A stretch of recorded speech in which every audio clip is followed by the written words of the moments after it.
Welcome to Shukla study point. आप सभी का स्वागत है आपके अपने YouTube channel Shukla study point में। मैं शिवम शुक्ला आप सभी दोस्तों का हार्दिक स्वागत करता हूं।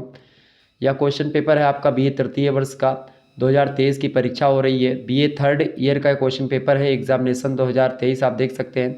राजनीति विज्ञान का अर्थात पॉलिटिकल साइंस का क्वेश्चन पेपर है। तृतीय प्रश्न पत्र अर्थात थर्ड पेपर अंतर्राष्ट्रीय राजनीति आपके थर्ड पेपर का नाम है इंटरनेशनल पॉलिटिक्स। तो आइए देखते हैं कि इंटरनेशनल पॉलिटिक्स से कौन कौन से प्रश्न आपकी परीक्षा में पूछे गए थे। समय आपको 3 घंटे का दिया गया था। पूर्णांक आपका 100 नंबर का है। टाइम आपको मतलब 3 आवर्स एंड मैक्सिमम मार्क्स 100। ठीक है। 3 खंड आपके 2 खंड ही हैं, खंड आ और खंड बा, और इन्हीं से आपको निर्देश दिए गए हैं। खंड आ के निर्देश भी दिए जाएंगे खंड बा के, और उसी निर्देशों के अनुसार आपको प्रश्न के उत्तर देने हैं। ये यहाँ पर बताया गया है। देखिए निर्देश ये है। नोट आपसे कह रहा attempt section A and section B as directed. यहाँ पर नोट दिया गया कि खंड आ और खंड बा से दिए गए निर्देशों के अनुसार प्रश्न के उत्तर दीजिए। लघु उत्तरीय जो प्रश्न हैं उनके उत्तर की जो अधिकतम शब्द सीमा है वो 200 शब्द की है, और जो दीर्घ उत्तरीय प्रश्न हैं उनके प्रश्नों की जो अधिकतम शब्द सीमा है वो 500 शब्दों की है। ठीक है। लघु उत्तरीय प्रश्नों को आपको 200 शब्दों में लिखना है। 200 शब्दों से कम भी हो सकता है, ज़्यादा आप मत लिखिएगा 200 शब्दों से। ठीक है। और 500 शब्दों तक आपको दीर्घ उत्तरीय प्रश्नों के उत्तर को आपको लिखना है। यहाँ पर वही बात अंग्रेजी में लिखी गई है। Answer the questions as per directions of section A and section B. Answer short questions in maximum 200 words and long questions in maximum 500 words. आपसे यहाँ पर कह रहा सेक्शन ए के बारे में। सेक्शन ए यानी खंड आ की मैं बात करूँ लघु उत्तरीय प्रश्न की, तो लघु उत्तरीय प्रश्नों में शॉर्ट आंसर टाइप क्वेश्चंस कहते हैं इसको। यहाँ पर आपको निर्देश दिया गया कि किन्हीं 10 प्रश्नों के उत्तर दीजिए, और 4-4 नंबर का एक प्रश्न है। 10 क्वेश्चंस आपको करने हैं लघु उत्तरीय के। ठीक है। Attempt 10 questions.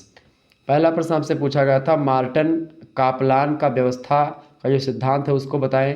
अर्थात मार्टिन कापलान सिस्टम थियरी के बारे में आपको चर्चा करनी थी। और अगला प्रश्न आपसे पूछा गया था राष्ट्रीय शक्ति के तत्वों के बारे में, एलिमेंट्स ऑफ नेशनल पावर, इसके बारे में मैंने आपको बताया भी था। अगला प्रश्न है परंपरागत और आधुनिक अंतर्राष्ट्रीय राजनीति में क्या अंतर है, difference between traditional and modern international politics.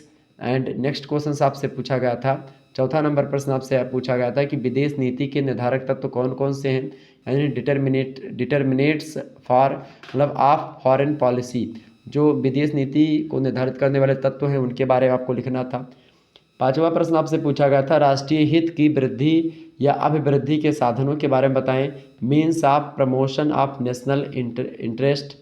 वहीं अगला प्रश्न जो आपसे पूछा गया था, छठा नंबर प्रश्न था अंतर्राष्ट्रीय राजनीति के अध्ययन के परंपरागत उपागम के बारे में बताएं, अर्थात traditional approaches to the study of international politics.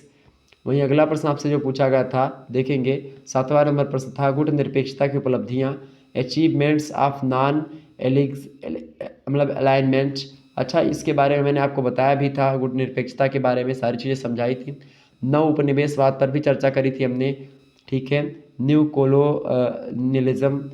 अगला प्रश्न वहीं पर 9वां नंबर प्रश्न आपसे पूछा गया था, देखने का प्रयास करेंगे यहाँ पर सभी लोग। प्रश्न है कि तृतीय विश्व युद्ध के देशों की समस्याएं जो थी सामान्य समस्याएं, उन पर आपको प्रकाश डालना था, मतलब बताना था कि उन समस्याओं के बारे में। Journal problems of third world countries, जो गुट निरपेक्षता थी, गुट निरपेक्ष देश थे वही थर्ड कंट्रीज़ होते हैं। ठीक है। थर्ड वर्ल्ड की कंट्रीज़ माने जाते हैं विश्व के तीसरे देश।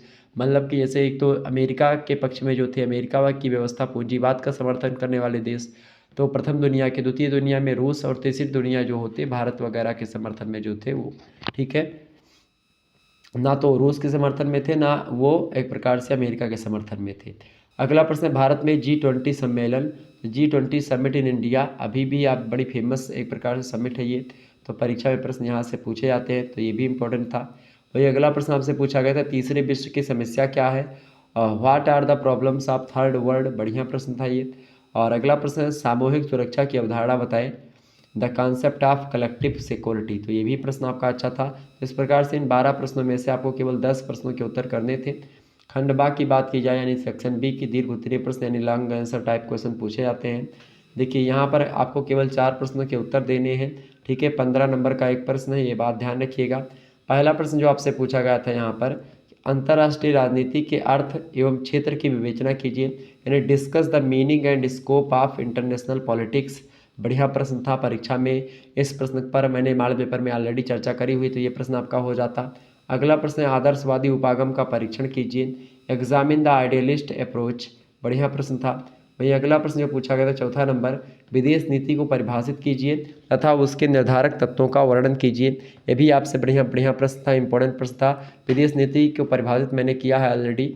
Define foreign policy and discuss it's determinates elements. वहीं अगला प्रश्न जो आपसे पूछा गया था 5वां नंबर प्रश्न, शक्ति संतुलन को लेकर के, इसके बारे में भी मैंने आपको बताया था। शक्ति संतुलन की परिभाषा दीजिए तथा शक्ति संतुलन स्थापित करने के साधन बताइए।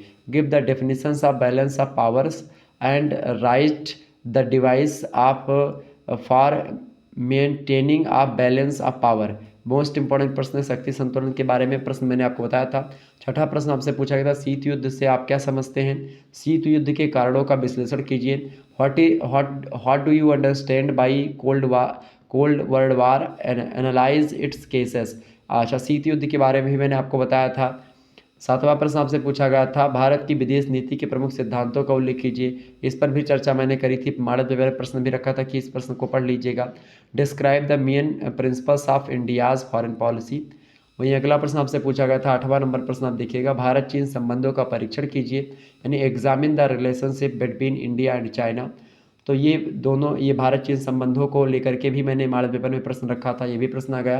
वहीं अगला प्रश्न है अंतर्राष्ट्रीय राजनीति में विचारधारा की क्या भूमिका है, उसके महत्व को स्पष्ट करना था। ये भी प्रश्न आपका बढ़िया था। जो है clarify the importance of the study the role of ideology in international politics. ये सारे प्रश्न आपसे पूछे गए थे, इनमें से केवल 4 प्रश्न आपको करने थे। इस प्रकार से ये प्रश्न आपसे परीक्षा में पूछे गए थे, बहुत ही इंपॉर्टेंट प्रश्न थे। और जिनकी परीक्षा भी नहीं हुई है पॉलिटिकल साइंस की, तो ये 3rd पेपर में इंटरनेशनल पॉलिटिक्स जिसको पढ़ना है, या 2nd पेपर में या 1st पेपर में, किसी पेपर में आपको पढ़ना है तो आप देख सकते हैं, इस क्वेश्चन पेपर के प्रश्नों को तैयार कर सकते हैं। ये बहुत ही इंपॉर्टेंट है, ठीक है। तो ये अंतर्राष्ट्रीय राजनीति को लेकर के इंपॉर्टेंट एक प्रकार से ये प्रश्न पत्र के जो प्रश्न हैं वो हैं, आपकी परीक्षा में आ सकते हैं। बहुत बहुत धन्यवाद, मिलते हैं फिर नेक्स्ट वीडियो में। तब तक के लिए धन्यवाद, बहुत बहुत धन्यवाद आप सभी का।